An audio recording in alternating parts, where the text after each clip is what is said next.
நீதான் வீரபாண்டிய கட்டபொம்மனோ? நீதான் ஜாக்சன் துரை என்பவரோ? ஏது வெகு தூரம் வந்து விட்டீர்? நட்பு விரும்பி அழைத்ததாக அறிகிறேன். அதையே விரும்பி நானும் வந்துள்ளேன். நட்பு வேண்டும், ஆனால் அதற்கேற்ப நட்பு இல்லை உம்மிடம். கற்றுக் கொடுக்கும் இனம் தமிழன். நீ கற்றுக் கொடுக்க முயற்சிப்பது அறிவீனம். நமப்பிடமிருந்து நாட்டுரிமை பெற்றிருப்பது நாங்கள், நீயாக ஏன் பேடி காண வரவில்லை? தேடி கொடுப்பவர்கள் நாங்கள். நாங்கள் இல்லாவிட்டால் நாட்டுக்குள்ளே இருக்க முடியாது. இருமா பின்னும் போயவில்லை உம்மிடம்.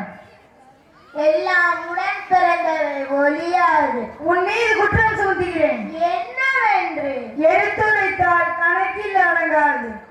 கணக்கு தெரியாத குற்றம். எனக்கா எண்ணிக்கை தெரியவில்லை. அகம் படித்தவனே சொல்கிறேன் கேள். உன் நிலத்தில் விளையும் இடத்திற்கு கிஸ்தி கொடுக்கவில்லை. எங்கள் பேரரசுக்கும் கீழரசாக இருக்கிறதே பணம் செலுத்தவில்லை. வெகு காலமாக வரிப்பணம் வந்து சேரவில்லை. இந்த பாய்க்கு எல்லா வட்டியும் செலுத்தவில்லை.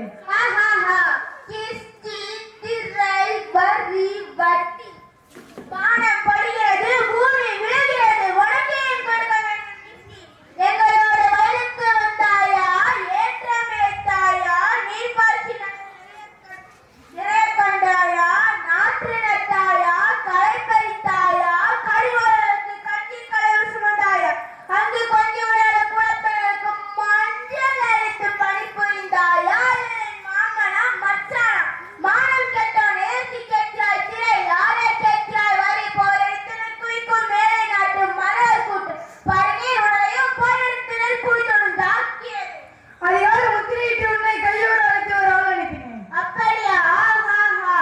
பலே, நீ அனுப்பியால் மிகவும் புத்திசாலி. என்னை அழைத்து ஒரு நோக்கத்தோடு எவனும் தொலைக்காட்சியில் அந்த மக்கள் தங்களுடைய பெருமை தெரிந்தவன். ஆனால் இது போன்ற கிடைத்த இடம் எவனுக்கும் திணிப்பிந்தது. தெளிவிட்டாரே முன்னே கூறிய உன்னை இனிமேலும் உயிரோடு விட்டோர் பேர் குற்றம் துடிக்கிறது. என் மீசை அடக்க அடக்க நட்பு நாடி வந்த ஒருவரை தடுக்கிறது. என்ன மீசையை முறுகிறாயா? லாபத்திற்கு அறிகுறி. உன்னை சிறைபிடிக்க உத்தரவிடுகிறேன். என்ன வரச்சொல் பார்க்கலாம். மான மருந்து விளையாட மரத்தவனுக்கு என் மணி மீது கை வைத்த உன் தலை தரையிலே உருண்டு போகட்டும்.